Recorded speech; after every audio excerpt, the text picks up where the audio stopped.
پر رمضان المبارک کی د سلور خبرو اهتمام کوي.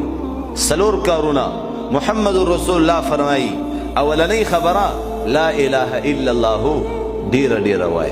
دا کلمه پر رمضان کی ډیر ډیر وای.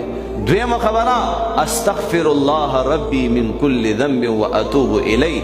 استغفار زیات زیات کوي او د الله نه جنت غواړي او د جهنم نه فنا غواړي.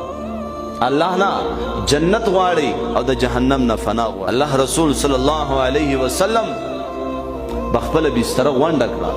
عائشہ بیبی ته فرمایل اے عائشہ رضی الله تعالی عنها اوس د خوبونو وختونه لاړه د عبادت ورځې شپې راغلې رمضان المبارک. الله د الله ذات خپل بندگانو ته مکمل متوجی شي. داس خپل بندگان پشپکی د الله جل جلاله ذات د خپل شان مطابق دی پیلنی اسمان ترازی آواز کئی.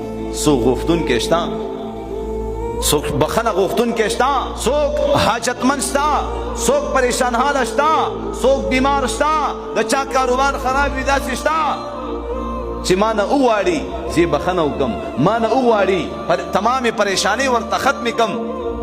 منګه الټا د غفلت په خوبونو باندې اوده پراته